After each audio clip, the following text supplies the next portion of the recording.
obulamu bugamba ki bulungi oluvannyuma lwa konsati obadde obuze tuzzemu kulaba mu miiti baddewo yinga nabaddewo easter shows wadde tondaba kulikayo navuddeyo nali nafumamuko katono kyokka bambi naye wali olazeeko kumulamu wanyumirwa nnyo omanyi konsati bwewuuba kuva Decemba seebala so nagamba kanene kumulemu kawiiki kamu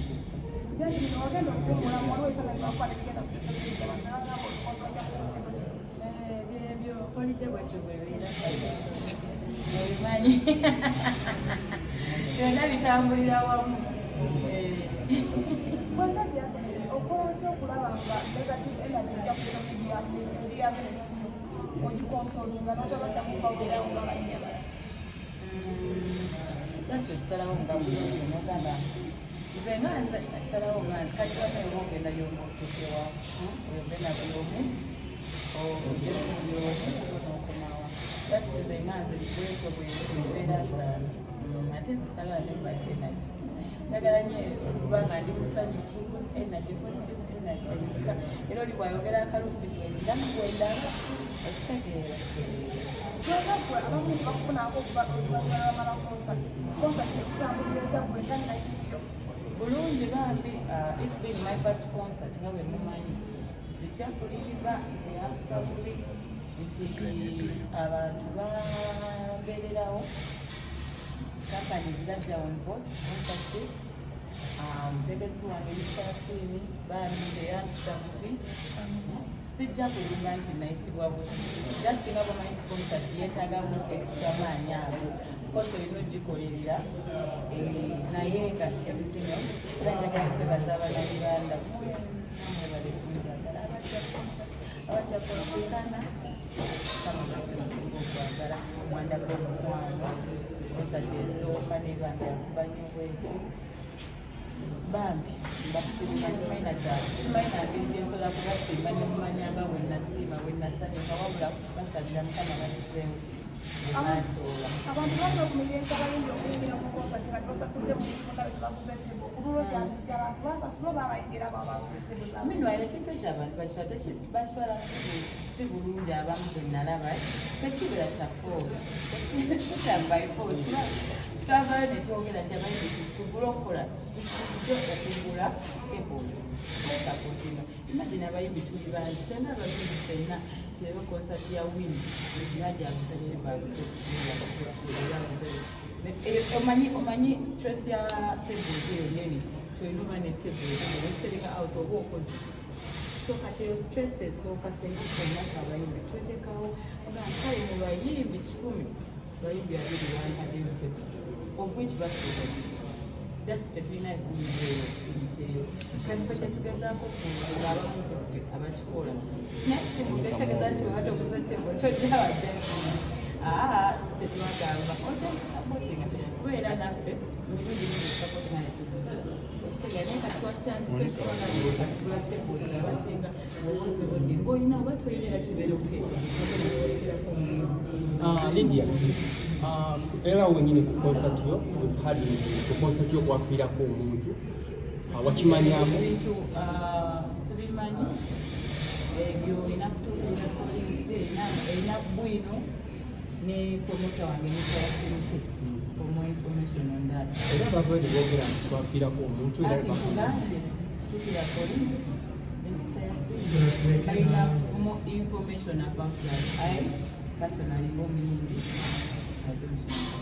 Jazmine ani manager w'omutuufu omujjagu LJ management nina LJ music nina bamanager bangi jasanga kabeesangasinzi usange nina aba IT nina PR it's a whole like level omusolo oyiri watanzikira ekibozibozi mpinno manager oyo yagezaako okutangaza simanyi nange mbiraba ku social media naye gwe oli mu kutambula Spice Diana ate omukuza abayimbi balamukwano I'm not ready to talk about that now. Nenga I'm mulungi not ready to talk about those right now. Mukye yange na konsati yange ne wano wengi zero tewali yangu rushing I'm not a member. I came to escort my friend Lydia Jazmine when I have a concert. So you are not kuranga Okay, Lydia. Akakiiko kano akalondeddwa olunaku olwaleero okuli mukwano gwe gw'ozza owerekera olowooza kalina enkyukakyuka gye kagenda okuteekawo naddala abasinga abadde sibamanyi bamubatya naye manyi fiina amasanyalaze muntu mukozi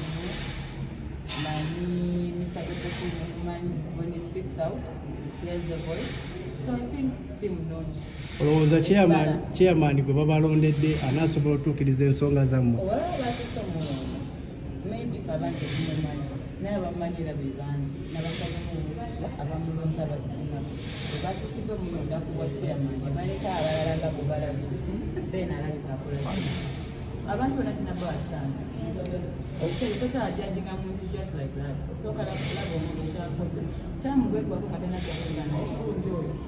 kati mukyusa naye kati for now nabawa ku chance tubaleke bakole emirimu gyabwe then we shall twalaba weeyo kyawaliyo neyo kyangukula kirungi kyawula era nga bwe nakiteekayo bwe nakomaawo. I'm not willing to tell you, it's a long story. We just started tujja kusulawo neyo kya it was I think 3 weeks to my concert seyo kya bandyo kya it doesn't matter right now, it shouldn't mattering until naona era we nali tedde post nagamba naye mbwe temwamanya no weeks the concert I got banned. But naona nenzirawo bulungi I no one could even tell that I was sick. Kyosatikuba tekisinga okukula wanyuma Jazmine nazaselinga out mukwano obwambalo obyo ani yakola ku bwambalo nakosa badesigner bange bangi nina bas nina Dina Vance nina Tazibon Solomon ani yakola kwaka akakando nina Justinia bali batano eyakola kwaka akakando yali Justinia era omulaba kupeji takola bintu bya bulijjo. Okay, Jazmine, ag'omu ku bakyala abali proud ne kala yaabwe naye bw'otunuulira n'akasawo k'okutte kali protect black girls tunyonyole bulwaki nabugamba ndi ambassador wa kino era by the very soon I'm very serious about it. Very soon mugenda naba waliwo nekyendi mukifumba njagala ndaga abawala abali bambi right now naye nno bajja ku kivulu. Beautiful when you're black, you don't have to preach. I preach love, black girl power. Nayo choice yaabwe ate mbagamba naye njagala batannakwatamu mbalage nga balina kala yange nze temundaba kusomerawo ng'oli mulungi nga kyakutte mu kizika. Twakulabako ku biiki ne tugamba wagenda weka ninagenda na muntu ku biiki naye bannamu omuntu akuyambako mukwano gwange bamuyita kama Ivan Lydia Jazmine ekikutanga kisembayo twalabako ku kifaananyi ekyatulabira ku social media naddala concert yo olugoye costume gye wali oyambadde nti wayolesa omubiri kikyosiza okwogera ku nsonga eyo olugoye lwayoleka tewali lugoye lwayoleka yali design obwo obufundi bwaffe butimba buyoleka Finally, Madam Ade Jawamuwadde